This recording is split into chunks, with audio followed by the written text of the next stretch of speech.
A história começa com um garoto de cabelos brancos participando de uma competição onde será decidido quem é o melhor confeiteiro do mundo. A plateia observa em choque a obra-prima que ele criou, um bolo majestoso de 2 metros de altura. Vendo a reação de todos, ele se enche de orgulho por sua criação. Logo, os participantes são chamados para apresentar suas obras. O garoto tenta levantar seu enorme bolo, mas perde o equilíbrio e acaba sendo esmagado pela própria criação. Caído no chão, em seus últimos suspiros, ele se arrepende profundamente de não ter realizado seu sonho. Pensa que Deus está sendo cruel por deixá-lo morrer sem conseguir fazer as pessoas felizes com sua arte doceira. Mas, nesse instante, ele ouve uma voz. Era ninguém menos que o próprio Deus, oferecendo a ele uma segunda chance. Assim, o garoto renasce com um novo nome. Agora conhecemos Ceroli, o pai de Pastry, um veterano de guerra que treina o filho no uso da espada. Descobrimos que já se passaram 9 anos desde que Pastry nasceu nessa nova família. Ele cresceu sendo cuidado com carinho por sua mãe doce e cercado por 5 irmãs mais velhas. Seu pai, Ceroli, passou 2 décadas cultivando aquelas terras com a ajuda dos moradores locais. Com esforço, conseguiram produzir trigo e cevada. Mas o solo dali não era bom para produzir açúcar, então doces eram algo extremamente raro por lá. Pensando nisso, Pastry começa a imaginar várias receitas que poderia tentar, o que claramente o distrai durante o treinamento com a espada. De repente, surge Fail, o chefe dos mordomos da família, trazendo boas notícias. A colheita de feijão foi excelente esse ano, graças às dicas que o próprio Pastry deu. Enquanto isso, um grupo de bandidos que passou pelo condado de Hatches está se aproximando das terras de Moltenel, ameaçando arruinar toda a colheita. Ceroli sugere pedir ajuda ao conde de Hatches, mas Fail duvida que ele aceite. Isso mancharia a reputação do conde, já que ele deixou os bandidos escaparem em primeiro lugar. Enquanto Fail e Ceroli discutem qual seria a melhor estratégia para lidar com os criminosos, Pastry mergulha nos próprios pensamentos. Ele percebe que precisa fazer algo para impedir essa ameaça, pois isso atrapalharia seu grande plano de criar um país mais doce. Diante dessa situação, Ceroli propõe realizar a cerimônia de maioridade de Pastry. Mais tarde, ele se encontra com Agnes, a mãe de Pastry, para explicar que precisam fazer a consagração do garoto. Agnes não gosta da ideia. Para ela, Pastry ainda é muito novo para ser tratado como adulto. Mas Ceroli insiste. Diz que Pastry já é mais esperto e habilidoso com a espada do que muitos garotos da idade dele. E que, com inteligência e coragem, ele já tem tudo o que precisa para ser considerado um homem. Então, pede para Agnes organizar tudo para que eles possam partir em 3 dias.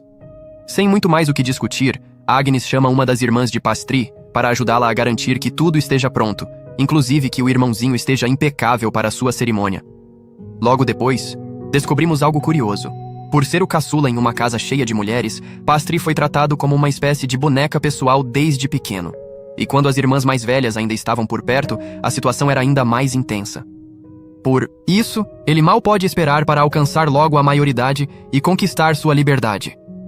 Pastry e seu pai estão nos arredores da vila, onde os aldeões se reúnem para desejar boa viagem aos dois. Descobrimos que a habilidade mágica de Ceroli é a teletransporte, o que permite que eles cheguem à capital real num piscar de olhos.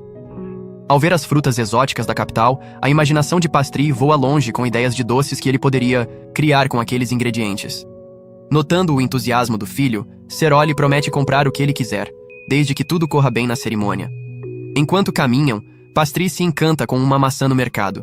Ceroli explica que aquela variedade é um pouco azeda e vem das terras do norte, sendo rara na capital. Ouvindo isso, Pastry já pensa alto. E se eles começarem a cultivar essa fruta em sua própria terra?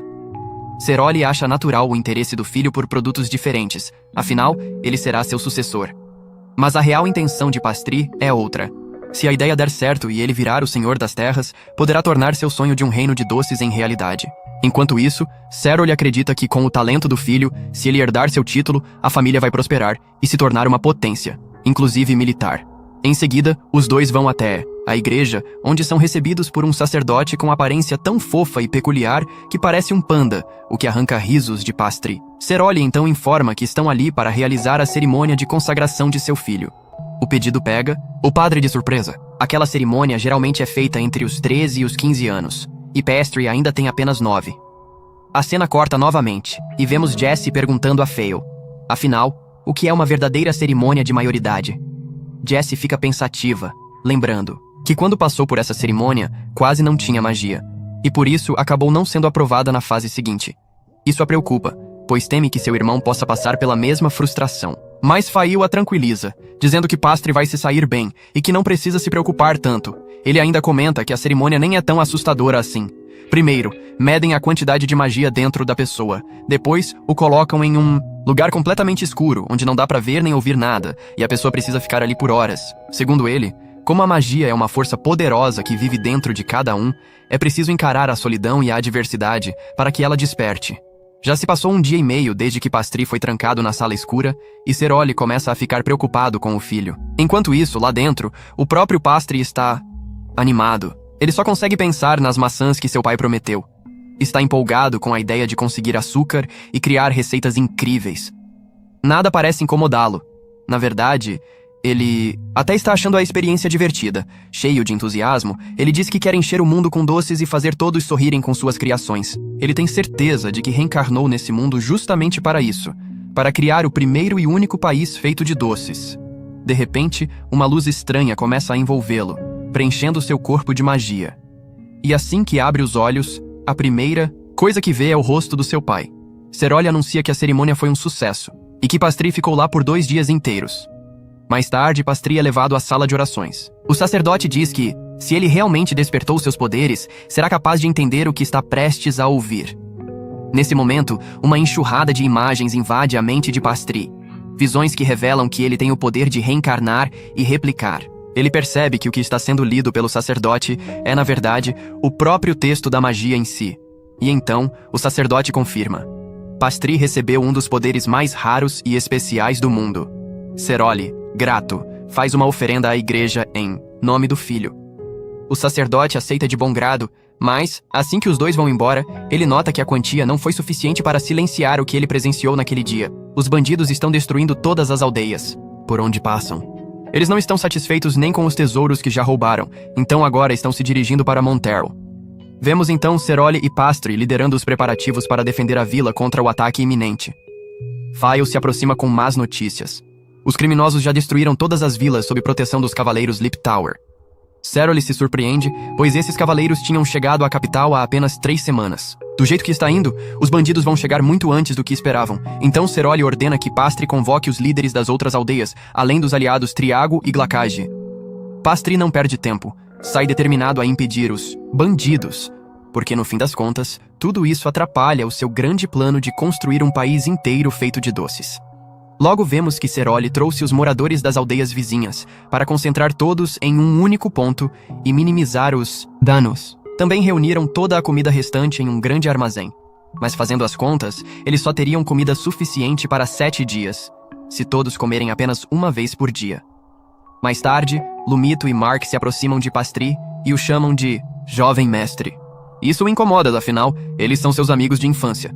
Mesmo assim, ele os orienta a juntar o máximo de pedras que puderem. E avisa, se ouvirem qualquer barulho suspeito, devem voltar imediatamente para a vila.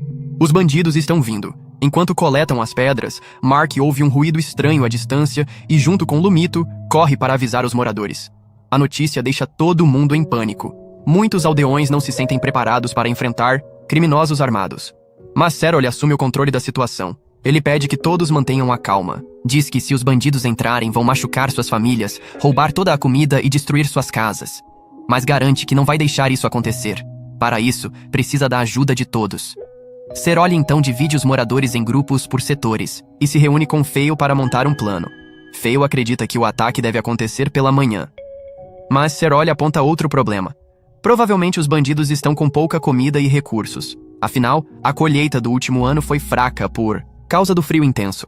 Por isso, ele está convencido de que eles atacarão ainda essa noite, mesmo que isso os prejudique. Fale fica preocupado. E se eles não vierem? Terão feito todos perderem o sono à toa. Ceroli então vira para Pastry e pergunta o que ele acha da situação. Pastry reflete e responde: ainda falta informação.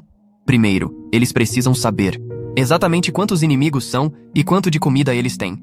Diante disso, Ceroli decide partir para uma missão de reconhecimento e deixa tudo sob os cuidados de Pastry. Antes de sair, Ceroli diz ao filho que vai atacar os bandidos e depois dará a volta pelo norte para retornar. Assim que ele e Fale partem do acampamento, Pastry reúne os moradores e dá uma ordem clara. Se ouvirem o som de cascos, mesmo que seja fraco, devem lançar flechas de fogo naquela direção. Nesse instante, Lumito e Mark, que estavam no acampamento com Pastry, olham para ele com preocupação. Perguntam se ele não tem medo de que as flechas de fogo acabem atingindo o próprio Ceroli. Mas Pastry responde com tranquilidade. É muito improvável que uma flecha perdida acerte seu pai. Ele então lembra de um dia em que Ceroli, passando perto das crianças que brincavam, desviou instintivamente de uma pedra sem nem olhar, e ainda deu uma bronca neles por estarem distraídos demais. Pastry ainda comenta que as flechas têm outra função importante. Servirão como sinal para guiar os aliados. Mark, então, sugere que usem teletransporte para voltar ao acampamento. Mas Pastry lembra que essa magia tem limite de carga, e não seria possível levar Faiuli e os cavalos juntos.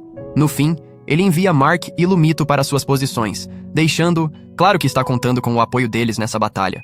Em outro ponto, vemos Agnes e Jessie encarregadas de proteger as mulheres e as crianças, o que mostra o quanto os aldeões confiam plenamente na família Moltenel. Logo depois, Cerol se aproxima de Pastry, coloca a mão em seu ombro e lhe dá sua bênção, pedindo que tenha cuidado. Ao se despedir da mãe, Pastry reflete. Se ele não proteger essas terras, nunca será capaz de realizar seu sonho. E esse sonho, de criar um país recheado de doces, só faz sentido se ele puder garantir a felicidade e segurança de seu povo. É nesse instante que Pastry entende. A ideia do seu pai é resolver tudo naquela mesma noite, mesmo que isso signifique usar a si mesmo como isca. Com isso em mente, ele chama os moradores e pede que tragam todos os meninos da aldeia. Corta para a cena de Ceroli e Faiuli cavalgando próximos ao acampamento dos bandidos. De repente, Faiuli para e usa sua habilidade de visão à distância para observar o local. A notícia que ele traz é pior do que esperavam. Eles avistam cerca de 70 homens, que claramente são ex-cavaleiros, além de vários reféns das aldeias próximas, sendo forçados a trabalhar como escravos. Ceroli fica indignado com a crueldade daquilo e diz com firmeza: ele não vai deixar seu povo acabar daquele jeito. Enquanto isso, descobrimos que os bandidos já perceberam que as vilas vizinhas estão vazias. Para piorar, bloquearam os acessos à água, o que significa que não tem mais como se abastecer. O líder dos bandidos entende que, sem provisões, eles terão que atacar ainda naquela noite. É aí que Ceroli e Faiuli o surpreendem com um ataque relâmpago. Mas o chefe dos bandidos logo percebe que está lidando com cavaleiros experientes e ordena que seus homens evitem o confronto direto, pois aquilo claramente é uma estratégia para quebrar as defesas deles. Mesmo assim, já é tarde demais. Os bandidos, irritados por terem sido pegos de surpresa, mordem a isca. Ceroli e Faiuli aproveitam um momento de confusão e começam a recuar. O líder até tenta recuperar o controle, mas a raiva dos seus homens já saiu de controle. E ele acaba se lançando atrás dos dois, com a intenção de matá-los. Enquanto isso, Glacage está atento no ponto de vigia, esperando ouvir os cavalos. Assim que escuta o som, dispara uma flecha em chamas, exatamente como Pastry havia orientado. Isso alerta Contriago, que corre para avisar os outros aldeões de que os bandidos chegaram. Ceroli e Faiuli também veem a flecha e logo percebem que foi enviada por Pastry, mas isso também entrega a localização exata da aldeia aos bandidos. Diante disso, decidem se mover para o oeste, na tentativa de proteger as plantações, e como esperado, esse era o plano de Pastry desde o início. Ele previu que o pai tomaria essa rota para despistar os bandidos, e ao mesmo tempo, atraí-los para uma armadilha. A estratégia dá certo. Ceroli e Faiuli contornam o canal que cerca a aldeia e atraem os bandidos até as bordas. Nesse momento, uma chuva de pedras em chamas cai sobre os criminosos. A líder dos bandidos, furiosa, começa a desviar de tudo com agilidade e tenta subir até o vilarejo. Os aldeões fazem de tudo para impedi-la com machados, mas ela é muito mais habilidosa e violenta, forçando todos a recuar e proteger Pastry. Mesmo com a resistência, o chefe dos bandidos consegue atravessar a barreira de defesa e se depara com Glacage, que se choca ao ver tantos criminosos atrás dele. Apesar da diferença numérica, Glacage e Contriago conseguem equilibrar a batalha graças às suas habilidades como cavaleiros veteranos. Enquanto isso, os garotos que deveriam ter se refugiado ainda estão por ali, corajosos, jogando pedras contra os bandidos e conseguindo ferir vários deles. O líder dos bandidos, furioso, corre em direção aos garotos, mas Pastry se coloca na frente para protegê-los e acaba recebendo um corte no braço. O bandido então o agarra e o usa como refém, virando o jogo a seu favor. Ele ordena que seus homens ataquem as crianças. Nesse momento, Pastry olha para um dos criminosos ferido por uma queimadura no rosto e usa sua magia para replicar essa mesma queimadura nos outros bandidos ao redor, fazendo todos se contorcerem de dor. O impacto daquilo é imediato. O líder dos bandidos fica chocado ao perceber, tarde demais, que Pastry é um mago. Na manhã seguinte, um dos guardas caminha até a residência principal, onde está a mãe de Pastry. Ela o encara e pergunta com um nó na garganta: "Vencemos?" O guarda responde: "Sim, a vitória foi deles, e dezenas de bandidos foram capturados." Ela respira fundo e então pergunta: "E o meu marido?" O guarda informa a Agnes que Cerole está ileso, mas Pastry acabou se ferindo no braço durante a batalha. Ao ouvir isso, Agnes não aguenta. Seus joelhos falham e ela cai no chão, tomada pela preocupação. Jesse, que estava ao lado, se apressa e pergunta ao guarda se o ferimento é grave. O guarda, um pouco sem jeito, responde que não, balançando a cabeça com um leve sorriso de desculpas por ter causado esse susto. Ainda assim, Jesse se pergunta em voz alta por que Pastry e Cerole ainda não voltaram para casa, mesmo sabendo que elas estavam esperando por eles. Enquanto isso, Pastry está cheio de energia, coordenando os aldeões para redistribuir os mantimentos e os bens que os bandidos haviam saqueado, dividindo tudo entre as vilas afetadas. Já Cerole e Fayule organizam os prisioneiros. Fayule pergunta, meio irônico, que tipo de recompensa eles deveriam receber por terem capturado justamente os bandidos que a condessa havia deixado escapar. Cerole responde que terão que negociar, mas o mínimo que se espera é que sejam ressarcidos pelos prejuízos causados. Afinal, 2 aldeias precisaram ser isoladas por conta da invasão. Em outra cena, vemos Cerole e Pastry sentados com uma lista de nomes dos aldeões que se destacaram durante a batalha. O primeiro a ser chamado é Glacage, que recebe como prêmio uma lança e uma moeda de prata. Logo depois, Lumito e Mark são chamados juntos, o que os faz discutirem, como sempre, por quem foi chamado primeiro. Mas a resposta vem com sorrisos. Ambos serão recompensados com uma espada rara e um saco de cevada por sua coragem e bravura. Com os prêmios em mãos, Lumito e Mark vão embora felizes, seguidos por Pastry, que os parabeniza pelo ótimo trabalho. Eles ficam um pouco constrangidos com o elogio, dizendo que só fizeram o que puderam. No fim, comentam, aliviados, que o mais importante é que ninguém da vila perdeu a vida naquela noite. Chegam então à casa de Mark, onde a mãe dele os recebe com o coração apertado. Ao ver o filho, Mark logo mostra sua nova espada e o saco de cevada, animado. Mas a mãe sorri e responde: "Meu maior prêmio é ver você voltar para casa em segurança." Depois ela se vira para Pastry e pergunta se seu filho deu muito trabalho. Pastry, com um olhar firme e gentil, diz: "Lumito e Mark serão peças-chave no futuro de Monterl. Eles seguem para a casa de Lumito, onde o avô e outros moradores os aguardam com comidas e bebidas para comemorar a vitória." Mark tenta pegar uma bebida alcoólica, mas um dos aldeões brinca: "Pode tirar o cavalinho da chuva. Hoje vocês vão brindar com leite." O avô de Lumito, emocionado, diz que nunca pensou que viveria para sentir tanto orgulho daqueles dois. E finalmente, o protagonista respira aliviado. Pela primeira vez em muito tempo, ele sente que pode descansar e voltar a se concentrar no que mais ama: fazer doces. Mas enquanto isso, Lumito e Mark, que claramente não têm sossego, aproveitam um momento de distração para sair de fininho da festa e ir até o local onde os bandidos estavam presos. Porém, ao tentarem entrar, os guardas não deixam. É área restrita. Então eles resolvem bolar um plano para distrair os guardas e entrar escondidos. Lá dentro, se deparam com o líder dos bandidos. Ele olha para a espada na cintura de Mark e diz: "Aquela espada era minha. Antes de ser executado, gostaria de te ensinar como usá-la, de verdade. Inclusive, como canalizar magia com ela." Os olhos de Mark brilham de curiosidade e empolgação.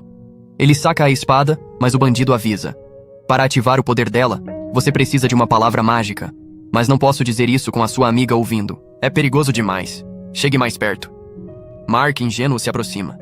Mas o bandido já havia desamarrado as mãos sem que ninguém notasse. Num movimento rápido, acerta uma joelhada no estômago de Mark. Pega a espada caída no chão e se solta completamente. Em seguida, avança contra Lumito e a atinge com um corte no abdômen. Ela cai, inconsciente, dominada pela dor intensa. O bandido então agarra Mark e o usa como escudo humano para fugir. Monta num cavalo e foge com o garoto nos braços. Corta para a festa. Um aldeão chega correndo ao local onde o avô de Lumito celebrava com os outros, inclusive Pastry. Ofegante, ele traz a pior notícia possível: Lumito está ferida e Mark foi sequestrado. Pastry não perde um segundo. Monta rapidamente em seu cavalo e parte em disparada até o local onde Lumito foi atacada. Ao vê-la inconsciente, dá uma ordem firme a um dos guardas: "Faça o que for preciso para estancar essa hemorragia. Não me importa se vai deixar cicatriz. Salve a vida dela." Em seguida, vira-se para os outros guardas e pergunta qual foi a direção que o criminoso tomou. Eles respondem: "Oeste."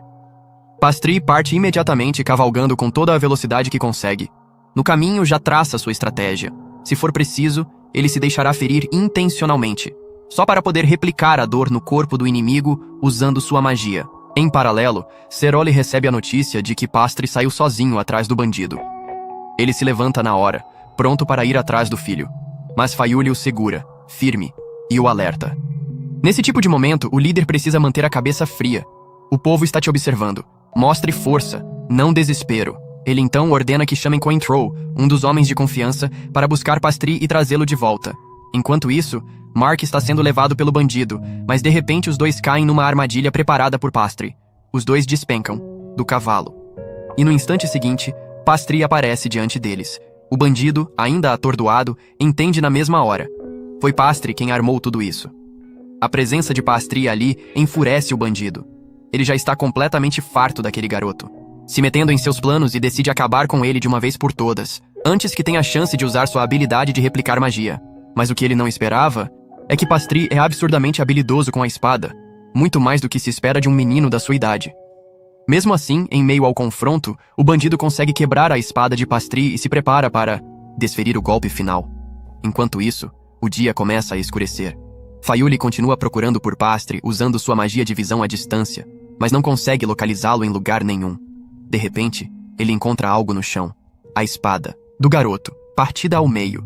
Seu coração afunda no peito. Com um passo pesado e a mente cheia de pensamentos sombrios, ele se dirige até a casa principal, sem saber como vai dar a notícia a Ceroli.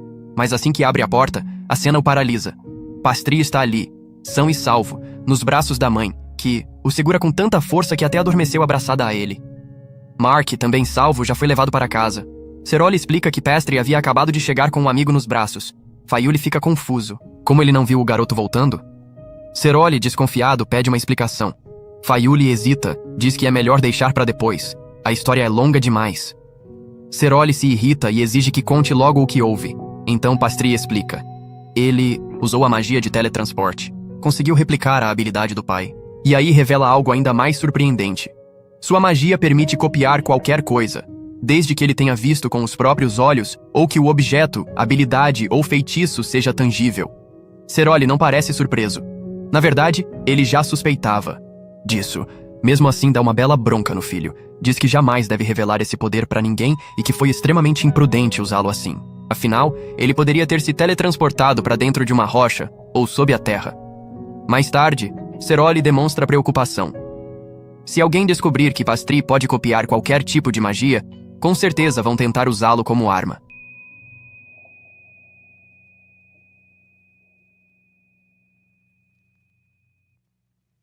No dia seguinte, enquanto Mark se lamenta por ser um fracote total, Pastry aparece e sugere que visitem Lume agora que ela não tá mais morrendo. Mas Mark começa a chorar em vez disso, se culpando por quase deixar ela desvivida. Pastry, que tá extremamente cansado da drama queen dele, diz que chorar como uma vadiazinha não vai resolver os problemas e que se ele realmente quer bater palmas nos pêssegos magros dela, vai precisar bancar o homem. Enquanto arrasta ele pra casa de Lume depois, Pastry se desculpa por não virar vela e esconde o rabo solteiro na cozinha com o amor verdadeiro dele, sobremesas, enquanto transforma os limões da vida numa torta doce de limão e maçã. Mark baixa a cabeça na frente de Lume e implora perdão, perguntando se ela ainda deixaria ele comer ela depois de tudo que rolou. Bem quando ela se pergunta o que responder, Pastry volta como caminhante profissional com a torta doce e oferece um pedaço pros dois enquanto esquecem tudo sobre ferimentos e fracassos.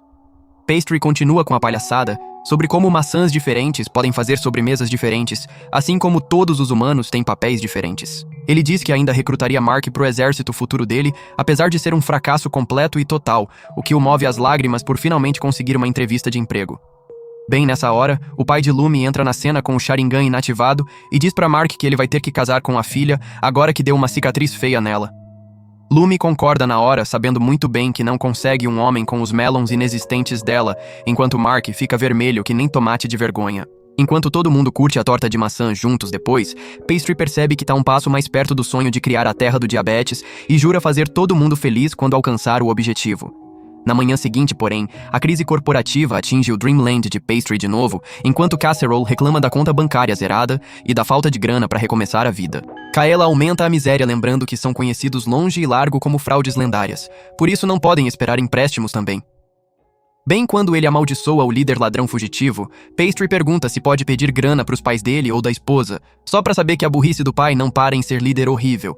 Mas ele também foi filho modelo cortando laços com os pais quando recusaram deixar ele casar com Agnes. Embora a vida amorosa dos pais não interesse Pastry nem um pouco, Casserole se gaba de como fugiu com Agnes, e ela basicamente perdeu toda a riqueza pro Reese de um folgado. Mais tarde, enquanto ele divide esse chá com os dois amigos, eles nem ligam para o que ele diz, e em vez disso, ficam se paquerando, fazendo com que ele perceba que foi elevado ao posto de vela oficial.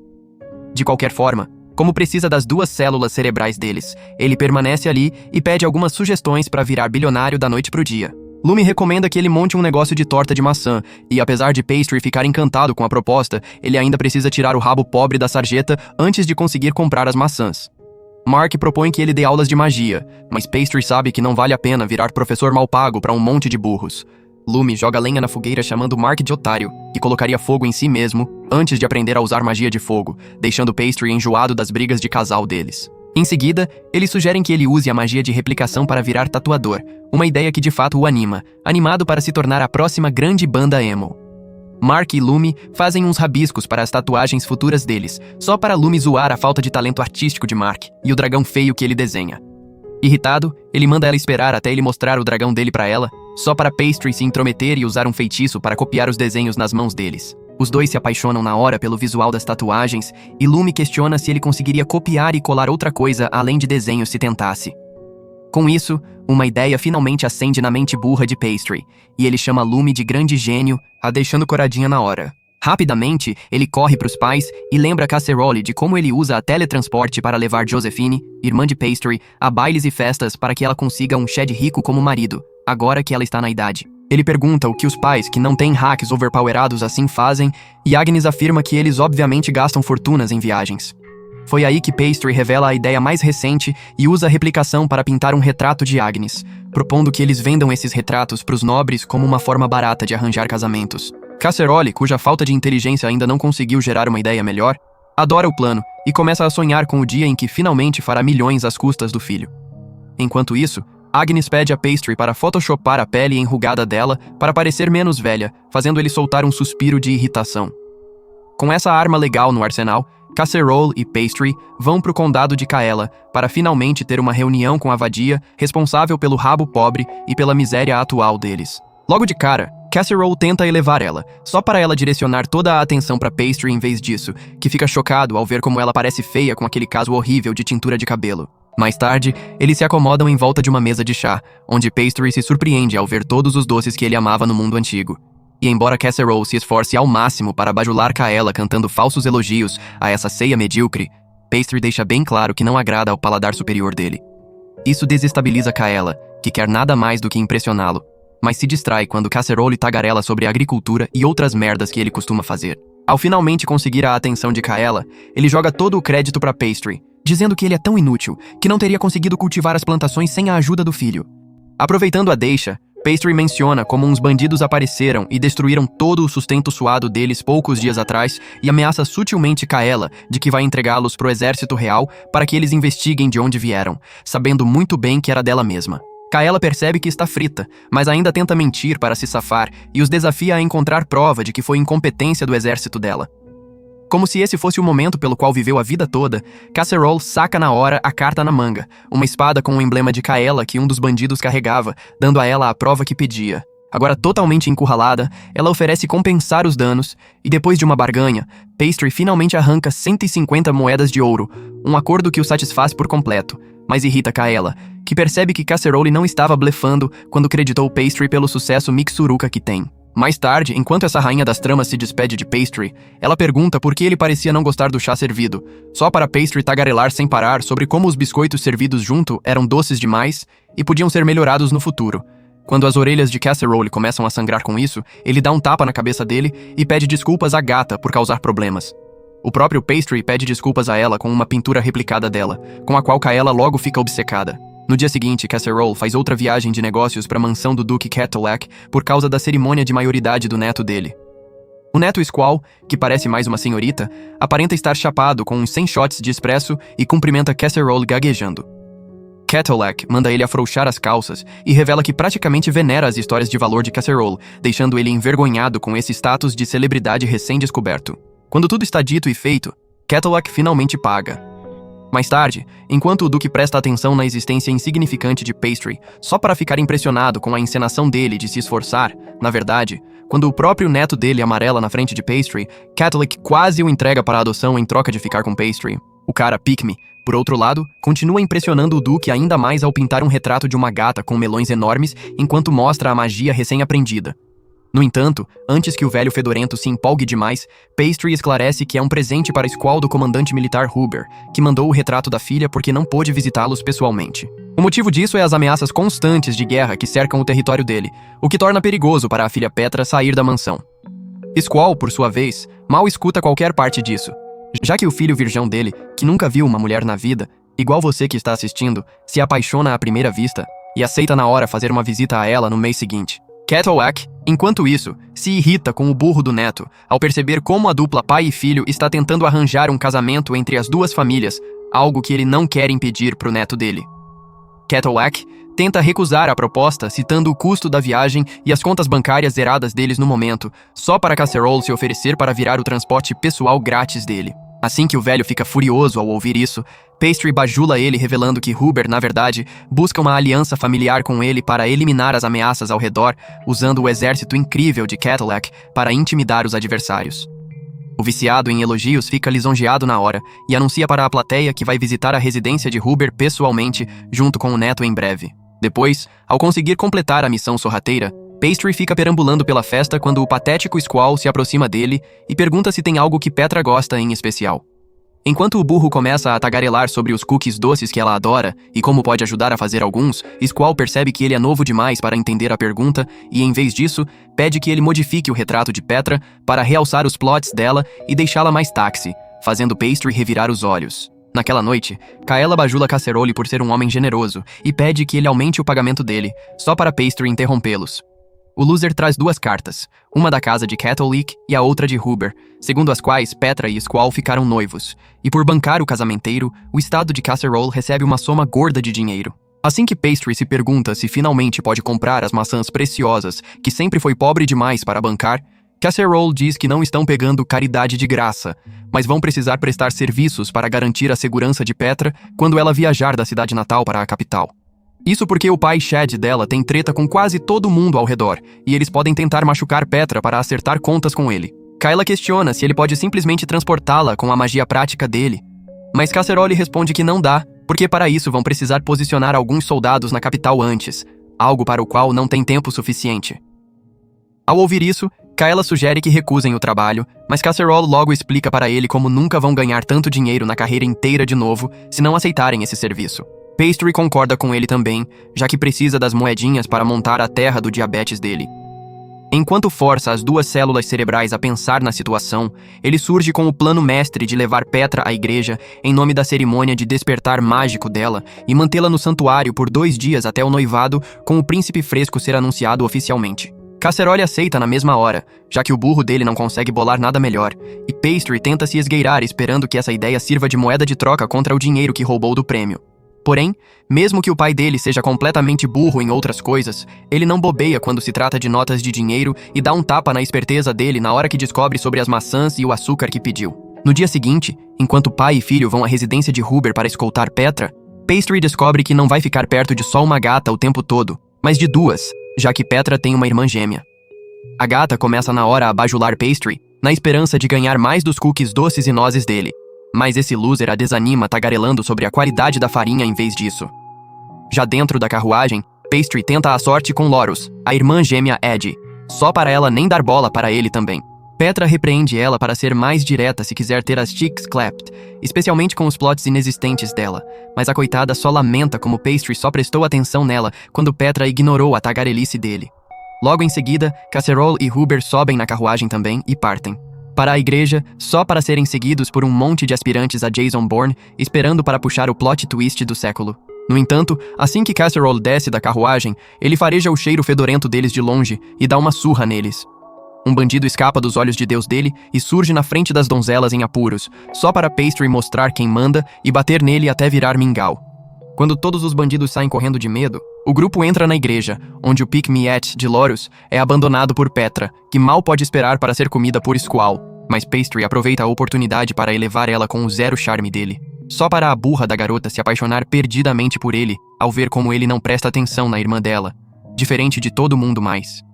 Essa invejosa lamenta ter ignorado ele antes e decide tratá-lo melhor a partir de agora. Depois, o grupo vai para um canto escuro e sombrio para fazer uma bruxaria que os teletransporta na hora dessa igreja local para a da capital. Enquanto isso, um aspirante que parece Michael Jackson chapado de crack, você é uma vítima, chama uns malucos sedentos por grana e manda eles sequestrarem uma mulher por 10 moedas de ouro. Esse desempregado é o chefe do exército da Casa Fallen e diz pro capanga capturar antes do noivado com a Casa Cadillac ser anunciado. Esse Mário gordo diz pro graveto parar de mandar nele e sai na missão dele, só para os Minions questionarem por que o ex-duque está se matando tanto para recuperar o status nobre. Mário explica que esse idiota salgado ou quer envergonhar a Casa Cadillac, sequestrando a noiva do herdeiro, ou casar com a noiva sequestrada para reclamar o status nobre perdido depois que a donzela cair no síndrome de Estocolmo. De qualquer jeito, tudo que ele liga é pra grana, então ele sai correndo. De volta à igreja, Petra sente como se estivesse morrendo pela falta de atenção e reclama sobre como mal pode esperar para finalmente encontrar Squall depois de babar no retrato dele por dias a fio.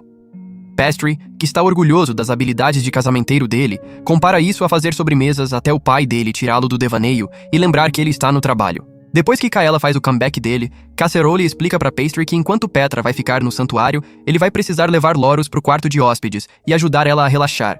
Kaela zoa ele sobre como chegou a hora de perder o Vicard, enquanto Casserole repreende ele por encher a cabeça inocente do filho com ideias sujas. O filho inocente eleva a garota rica e leva ela pro quarto de hóspedes, só para todos os planos dele irem por água abaixo quando a empregada constipada dela vira a vela oficial. Enquanto isso, o Michael Jackson, chapado de crack, bebe um vinho enquanto imagina o fim do Cadillac, e Petra vai pro castelo real com o pai dela assim que a cerimônia termina. Por outro lado, enquanto Pastry tenta arranjar desculpas para se livrar da vadia feia que impede ele de ficar com Loros, um buraco mágico surge bem debaixo dos pés deles, e tanto Pastry quanto Loros caem nele. Nem a entrada heróica de Casserole no quarto, nem as lágrimas da empregada metida salvam eles. Kaela suspeita que o uso de magia está por trás disso, e depois de mandar ele informar a Casa Cadillac sobre isso, Casserole pula direto no buraco, se recusando a deixar a galinha dos ovos de ouro cair nas garras de outra pessoa. Logo depois, Pastry acorda num quarto escuro e sombrio com Loros amarrada bem do lado dele, fazendo ele se perguntar em que foreplay sádico eles dois caíram. Bem nessa hora, o culpado deseja bom dia pra ele, só para Pastry perguntar por que ele sequestrou eles. Obviamente, o sequestrador não revela nada, e Pastry fica por conta própria pensando quando no mundo ele virou tão importante que profissionais iriam sequestrá-lo. Foi aí que ele percebe que é Loros que eles querem, e como ele ainda é insignificante como sempre, um movimento errado pode acabar com ele. Para confirmar as suspeitas, o Mário malvado também avisa ele sobre agir engraçado antes de deixar o capanga dele de olho neles. Enquanto Casserole finalmente atravessa o buraco sem fim, Loros acorda também, e ao ver Pastry deitado do lado dela, assume que finalmente foi clapped. Mas o burro de Pastry estoura a bolha dela rapidinho, explicando que foram sequestrados e que ela não precisa se preocupar enquanto ele estiver lá com a plot armor impenetrável dele. O cachorrinho de Mário diz para Pastry parar de bancar o durão já que ele vai ser quebrado de qualquer jeito. E o viciado em açúcar presume que esse aí provavelmente é só um falastrão e que o Mário gordo é o único que sabe usar magia. Com isso, ele faz o papel de filho de mamãe em apuros e derrama lágrimas de crocodilo para fazer o cabeça de merda acreditar que ele é um garoto nobre em troca de quem eles podem receber mais de 200 moedas de ouro. As orelhas gananciosas dele logo se animam e ele avisa Pastry sobre falar peitos, mas ele insiste que se o sequestrador também for nobre, eles podem definitivamente receber uma soma gorda através de uma negociação. O gangster aspirante confirma as suspeitas de Pastry com a cara retorcida dele. E Pastry deduz que o responsável por esse sequestro é o Duque de Army, a julgar pelo estado lixo do lugar e pela rixa que ele teve com Cadillac uns 10 anos atrás. Para passar essa info pro pai inútil dele, ele grava na própria roupa e manda pra ele. Por outro lado, Casserole recebe notícia de que o pai tímido de Loros não vai mandar nenhum soldado pro resgate dela, já que está ocupado demais lambendo as botas de Cadillac usando a outra filha, pra decepção de todo mundo. Para piorar o estresse de Casserole, o M inútil começa a dar aula pra ele sobre paternidade, quase como se não desse a mínima pro desaparecimento de Pastry, só pra levar um cala-a-boca do braço direito dele. Bem nessa hora, a fita de Pastry voa até eles, e depois de saber que o fresco de Army é quem está por trás de todo esse drama, Casserole transporta Kaela pra capital e sai sozinho pra resgatar Pastry. Enquanto isso, o Mário malvado volta furioso por ter sido enganado e sequestrado a irmã errada, quase dando uma surra em Loros. Mas Pastry banca o cavaleiro de armadura brilhante pra aumentar as chances de ser comido e leva a surra no lugar dela. Com ele no chão, o sequestrador burro saca a espada para acabar com Loros, só para ela invocar Pastry com o poder das lágrimas, que avisa o sequestrador sobre colocar as mãos na garota dele de novo. Agora, encurralado, ele calcula o quão poderoso Pastry deve ser para derrubar o capanga dele e sabotar o ataque tudo ao mesmo tempo. Vendo a fuga como única opção, o covarde tenta correr, só para Casserole bloquear a saída, enquanto entra correndo para ajudar. Surpresa! Com o papai a bordo, Pastry diz pro Mário malvado que ele não tem mais para onde fugir, só pra ele dar um sorrisinho e usar o quirk inútil dele pra cavar outro buraco e escapar por ali. Depois de aprender que onde tem buraco tem jeito, do jeito difícil, um Pastry decepcionado se reúne com o pai e a possível futura esposa bem quando Kaela chega com mais uma dupla de fracotes. Pra piorar o estresse de Pastry, um desses bastardos agarra Lorus e vai embora dizendo que vai devolver ela pro pai folgado dela. Kaela revela depois que eles capturaram Army e Casserole explica como esse cara perdeu o título uns 20 anos atrás depois de ser pego como rato militar passando informação pro inimigo. Bem nessa hora, os Minions de Kettleack aparecem e pedem pra Casserole entregar um relatório sobre o incidente que ele empurra pro pobre Kaela antes de fugir com Pastry pra caçar o bandido fugitivo. Logo em seguida, enquanto eles voltam pra mansão decadente, Pastry finalmente usa o cérebro burro pra perceber que o Humpty Dumpty nunca teve energia mágica suficiente pra escapar da área só porque é um fracote vestido de bandido. Com isso, eles voltam pro quarto na hora, só pra descobrir que ele estava matando o tempo escondido dentro do hole dele o tempo todo. Com o pai, o filho e o bandido patético no mesmo quarto, o bandido elogia Pastry por ver através do plano fraco dele e pega a espada pra acabar com os dois. Pra facilitar as coisas pra ele, Pastry se oferece pra lutar num mano a mano. O Mario malvado dá um sorriso e ataca, esperando acabar com ele num golpe só pra espada dele quebrar enquanto Pastry dá um tapa nesse santo padroeiro de ser ruim pra caramba. Casserole captura ele e agradece aos céus por não ter passado os jeans burros pra Pastry. Ao saber que esse viciado em Sherlock replicou rachaduras na espada do oponente pra ganhar a luta. Um mês depois, enquanto Squall e Petra viram parceiros legais, Pastry vai ao casamento deles e pergunta pro Duque Kettlewick se foi ele quem deu informação falsa pros sequestradores sobre a aparência da garota e instigou o sequestro de Lorus só pra eliminar a ameaça que sentia da ressurreição da Casa Army. Embora o Duque se recuse a admitir, ele acaba sendo o rato de verdade nessa situação toda, e Pastry usa isso pra arrancar mais grana dele depois de ameaçar revelar a info pro Duque Huber por engano. O burro superado concorda em ajudar e reconhece o erro depois de xingar a esperteza e o ato conspirador de Pastry. Bem nessa hora, o pai piada Duque Huber aparece e agradece Pastry por limpar a bagunça dele. Ele vai além e pergunta pro Dumb dele se tem uma mulher que interessa ainda, deixando ele se perguntar por que um cara de meia-idade liga pra vida amorosa inexistente dele.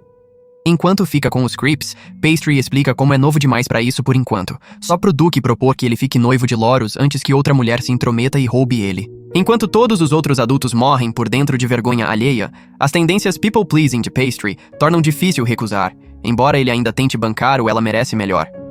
Huber pergunta se é porque a filha dele é deficiente em alguma coisa, e embora Pastry queira mencionar a falta de suco nos melões dela, ele fica quieto. Para proteger a segunda chance de vida dele, até o pai Griff concorda com essa proposta e Kettlewick 2 entra na onda para curtir o karma instantâneo de Pastry, fazendo ele perder toda a fé na humanidade. Eventualmente, até Lorus aparece para cumprimentá-lo e agradece por salvá-la outro dia, só para Pastry ficar encantado com ela do nada por algum motivo.